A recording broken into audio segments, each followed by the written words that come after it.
Baik, selamat pagi Bapak Ibu sekalian. Senang bertemu dengan Bapak Ibu di hari ini.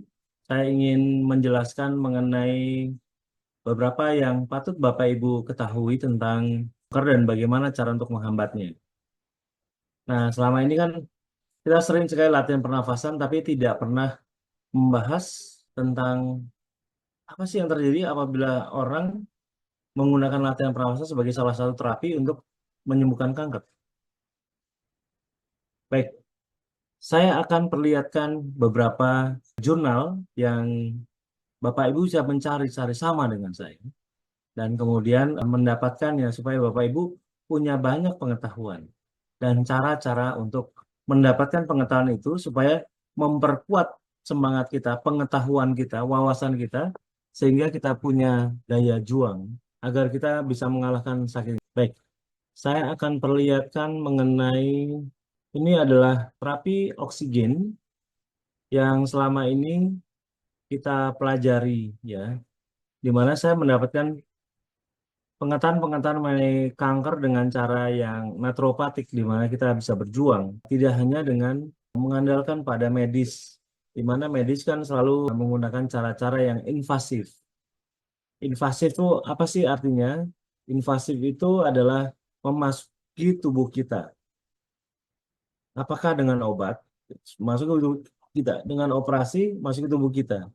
Meradiasinya mempengaruhi hak-hak akan keberdaulatan atas tubuh kita. Itu adalah ciri-ciri dari pengobatan invasif. Nah, kemudian lalu bagaimana dengan hipoksia? Sorry, pernafasan. Ini Bapak bisa melihat di sini. Saya akan berikan jurnal-jurnal yang Bapak Ibu bisa melihat. Terapi oksigen hiperbarik dan kanker. Jadi hipoksia merupakan ciri penting tumor padat dan melibatkan peningkatan kehidupan langsung sel. Jadi angiogenesis, metabolisme glikolisis, dan metastasis. Artinya begini, kalau andai kata seseorang masuk dalam kondisi hipoksia, maka itu memungkinkan bahwa tumor padat yang kita miliki, apakah itu tumor di tubuh kita karena kanker payudara, kanker rahim, kanker pankreas, kanker paru-paru, kanker otak, tumor, dan sebagainya, miom dan sebagainya, itu selalu dipengaruhi oleh kondisi yang namanya hipoksia. Hipoksia adalah kondisi di mana orang mengalami kekurangan oksigen dalam tubuhnya. Perlu Bapak Ibu ketahui bahwa di dalam tubuh itu kondisinya harus seimbang antara oksigen dan karbon dioksidanya disebut seimbang yang menyebabkan kondisi homeostasis, kondisi yang sangat seimbang dan terukur. Nah, hipoksia adalah kondisi di mana seseorang mengalami kebanyakan karbon dioksida dalam tubuhnya. Sedangkan hyperoksia adalah kondisi di mana oksigennya lebih banyak dibandingkan karbon dioksidanya. Lalu apa hubungannya dengan kondisi-kondisi bagi orang yang menderita kanker atau tumor? Ternyata rata-rata orang yang menderita kanker atau tumor itu adalah orang-orang yang mengalami kondisi hipoksia, di mana tubuhnya mengalami kekurangan oksigen. Karena ternyata kondisi hipoksia itu dimanfaatkan oleh kanker dan tumor menjadi bahan peluncur. Kalau dalam istilahnya, dia yang menyebabkan segala hal jadi terjadi. Yang menyebabkan angiogenesis salah satunya. Angiogenesis itu saya akan perlihatkan di sini. Ini adalah kondisi di mana kalau andai kata seseorang mengalami hipoksia, maka tumornya akan berkembang menjadi banyak kemampuan yang meningkat. Yaitu adalah di mana dia akan mengalami IMT. Dan saya akan jelaskan mengenai IMT ini.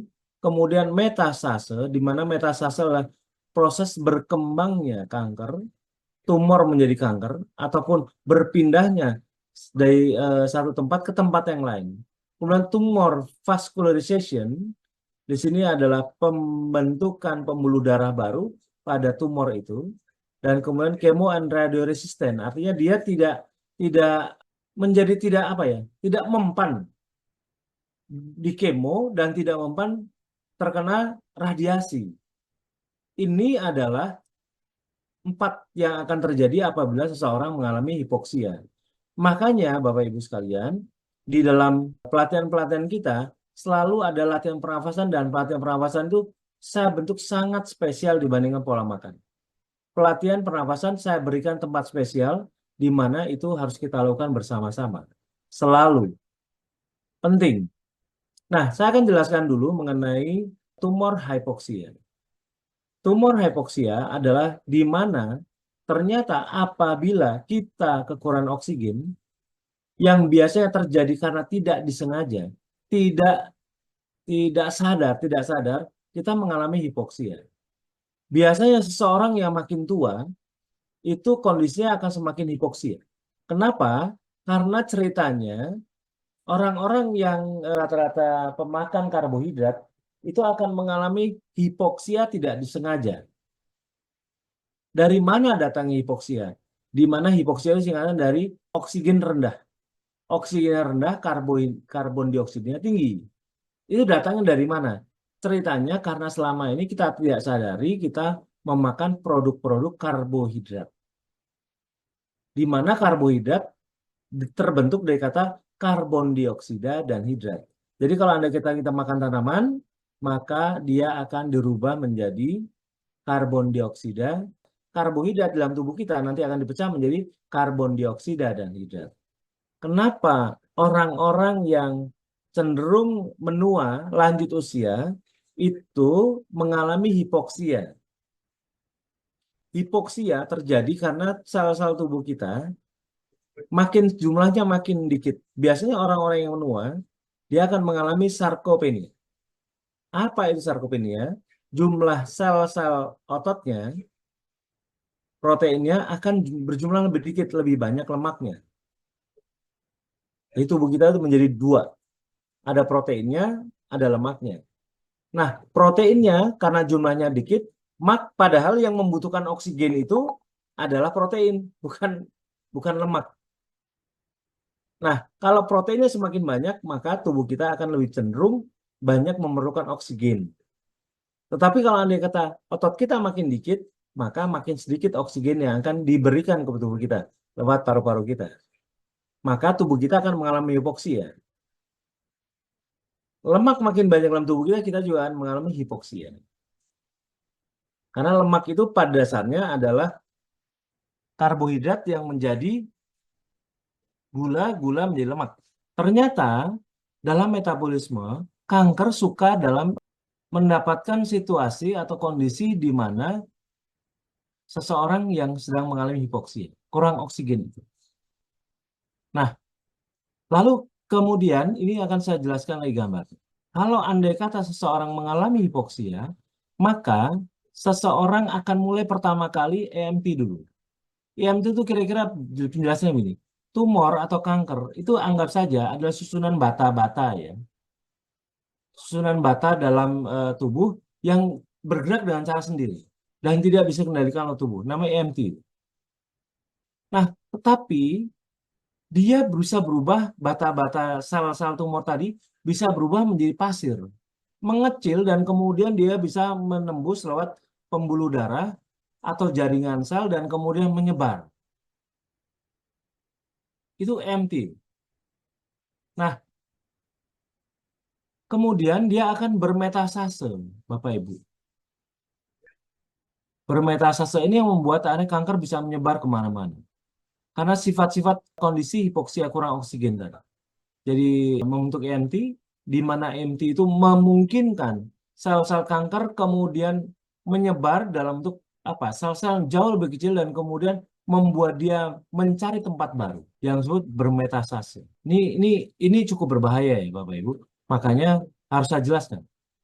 Kemudian di sini apabila dia bermetastase, maka dia akan membentuk bermetastase berpindah. Kemudian tumor dari jaringan baru itu akan membentuk vaskularisasi. Dia akan membentuk jaringan darah sendiri. Jadi tumor dan kanker itu adalah sel-sel yang berkembang menjadi satu bentuk organisme yang punya jaringan darah sendiri. Berbeda dengan jaringan darah kita. Maka disebut tumor vascularization. Dan salah satu syaratnya adalah dia harus dalam keadaan hipoksia. Dan keempat, pada saat kondisi itu terjadi, di mana kondisi tanpa oksigen atau minim oksigen itu membuat tumor sulit untuk dikemo dan sulit diradiasi.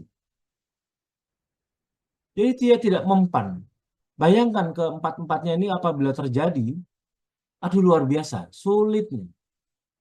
Oleh karena itu, saya selalu ribut dengan Bapak Ibu kalau Anda kata, aduh jangan produk karbohidratnya jangan dimakan ya. Jangan stres ya, jangan stres ya. Latihan pernafasan ya, latihan pernafasan ya. Selalu. Puasa ya, hentikan kurangi karbohidrat dalam tubuh. Jadi kita punya punya apa ya? Punya istilahnya panel-panel yang bisa kita gunakan bagaimana agar proses sebuah tumor itu tidak bermetasase, tidak membentuk vaskularisasi, pembentuk darah baru, dan membuat dia tidak bisa ber-IMT. IMT itu artinya dia tumor-tumor itu sel-selnya jadi mengecil dan kemudian menyebar. Proses itu harus dihentikan. Dan itu hanya bisa terjadi apabila kita mengalami hiperoksia. Nah, di sini Bapak Ibu yang menarik adalah ternyata kita bisa melakukannya dengan cara latihan pernafasan. Makanya kalau Bapak Ibu saya minta latihan pernafasan, Bapak Ibu gunakanlah oksigen konsentrator. Itu boleh. Karena kenapa? Dengan makin banyak oksigen di tubuh kita, maka akan terjadi proses perbaikan hipoksia tadi menjadi hiperoksia. Apa cara lain yang bisa kita gunakan kalau Anda kata sangat emergensi? Bapak Ibu adalah dengan menggunakan oksigen hiperbarik. Apa itu oksigen hiperbarik? Ini akan saya perlihatkan. Nah, ini adalah satu jurnal yang berhubungan dengan oksigen hiperbarik. Jadi apabila oksigen hiperbarik itu diberlakukan, maka otomatis kemungkinan kanker akan terekspos dengan oksigen itu dan menghentikan proses yang tadi ini. Jadi apabila Bapak Ibu melakukan oksigen hiperbarik, maka kemungkinan kanker akan berhenti berkembang, berhenti dalam mengembangkan sistem jaringan pembuluh darahnya, dan kemungkinan dia akan menjadi tidak tahan terhadap kemo atau radiasi dengan memberikan oksigen banyak. Seperti apa oksigen hiperbarik? Seperti ini Bapak Ibu. Nah ini adalah contoh-contoh gambar dari oksigen hiperbarik. Seseorang dimasukkan dalam satu ruangan, apakah bersama-sama atau mandiri. Nah seperti ini biasa di Rumah Sakit Minto Harjo, di Rumah Sakit Angkatan Laut. Tapi ternyata sekarang yang namanya hiperbarik itu banyak, hampir di semua rumah sakit, bukan semua ya. Ada beberapa rumah sakit memiliki ruang-ruang hiperbarik itu. Di mana mereka diberikan oksigen murni dan kemudian diberikan tekanan agar menyerap langsung ke dalam selnya melalui paru-parunya dan kemudian jaringan darahnya itu mengandung banyak oksigen.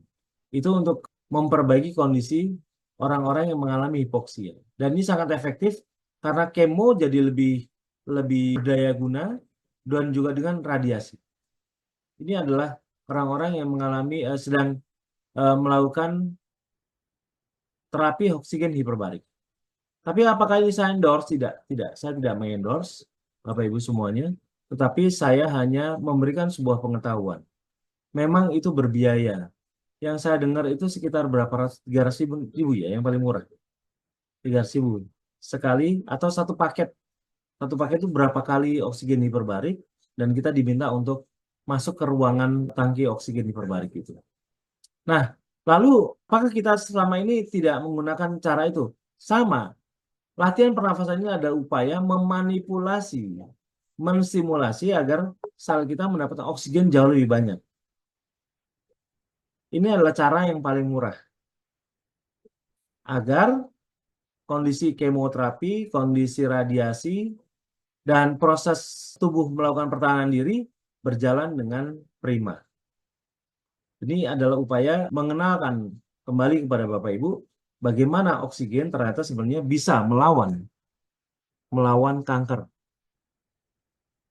Nah, apakah dengan oksigen konsentrator tabung oksigen juga bisa? Bisa, bisa. Jadi tinggal Bapak Ibu yang memikirkannya bagaimana sebaiknya. Latihan pernafasan bisa, latihan pernafasan dengan oksigen konsentrator bisa, cukup murah, atau lebih mahal dengan tabung oksigen, tambah lagi lebih mahal bisa dengan oksigen hiperbarik. Tapi yang paling murah juga kita sediakan, yaitu latihan sendiri di rumah. Ya, kira-kira demikian Bapak Ibu yang disebut terapi-terapi oksigen untuk melawan kanker. Apakah kalau andai kata kita mencoba mencerna penjelasan-penjelasan jurnal itu bisa dimengerti nggak Bapak Ibu? Sekarang ini teknologi sudah memberikan pada kita bagaimana mencerna sebuah artikel dengan cara sederhana. Caranya adalah dengan menggunakan AI. Minta saja AI untuk menerjemahkan kata-kata sulit itu, kalimat-kalimat sulit itu. Terus kemudian literasi-literasi sulit. Minta dia untuk menjelaskan pada kita dengan bahasa yang sederhana. Maka dia akan berikan. Jadi copy saja jurnalnya, masukkan ke AI. Saya nggak ngerti kata-kata ini, kalimat-kalimat ini, atau literasi ini. Jelaskan kepada saya dengan bahasa sederhana. Dia akan jelaskan. Bapak Ibu mengerti kan? Ya, Bapak Ibu. Jadi akan lebih mudah dalam mencerna karena biasanya bahasa jurnal itu sangat ilmiah, terlalu empiris dan kadang-kadang pusing. Saya aja pusing. Apa ini artinya? Tapi dengan AI sangat teman, saya membantu. Bapak Ibu juga bisa melakukan yang sama. Ya, Bapak Ibu